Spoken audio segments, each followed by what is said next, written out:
আসসালামু আলাইকুম, কেমন আছেন সবাই? আশা করছি ভালো আছেন। তো অনেক জোরে বৃষ্টি চলে আসলো, তো ভাবলাম একটু শেয়ার করি। এখন তো সব এলাকায় বৃষ্টি হচ্ছে, তো আমাদের তো প্রতিদিনই একটু না একটু বৃষ্টি হয়ই। তো ভাবলাম একটু আপনাদের সাথে শেয়ার করি। আর দেখেন এই পাশের পরিবেশটা মাশাআল্লাহ অনেক সুন্দর। এই পাশের ভিউটা আসলেই অনেক সুন্দর। আমি তো এখানে অনেকক্ষণ দাঁড়িয়ে থাকি, বিকেলে বসে থাকি চেয়ার নিয়ে বারান্দায়।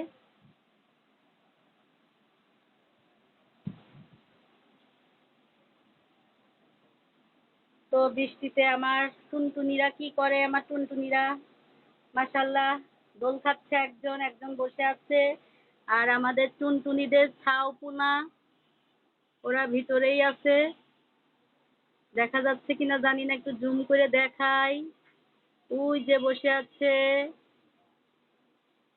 তা এখন অন্ধকার হয়ে আসছে বৃষ্টি হয়ে, এজন্য বোঝা যাচ্ছে না। আর আমি এখানে রান্না করব আজকে সরিষা বাটা দিয়ে কই মাছ। কই মাছ ভুনা করব সরিষা বাটা দিয়ে। আর হচ্ছে ডাল ভর্তা।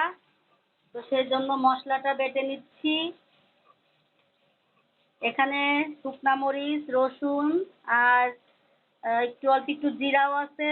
আর রসুন সরিষা দিয়ে বেটে নিচ্ছি। এটাই রান্না করব আজকে। আর কালকে ভাজি করেছিলাম, ভেন্ডি ভাজি, ওটা আছে। আজকে এটা দিয়েই খাওয়া হয়ে যাবে। তো আমি মাছ ভাজিটা করে নিচ্ছি। এখানে আমার ভাত হয়ে গিয়েছে। তো যাই হোক, আমি এখন মাছ ভাজাটা উল্টিয়ে দিব।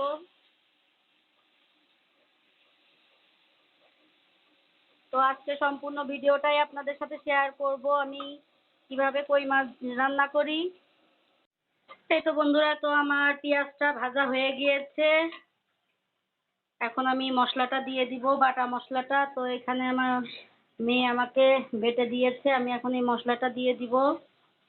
মশলাটা দিয়ে আমি ভালোভাবে মশলাটাকে আমি একটু ভেজে নিব, কারণ এখানে বিভিন্ন রকমের আছে, এই জন্য একটু ভেজে নিতে হবে, না হলে হবে না। এখানে রসুন, কাঁচা মরিচ আর অল্প একটু জিরা, সরিষা বাটা আছে। আমি এখন পাটা ধোয়া পানিটা দিয়ে দিব।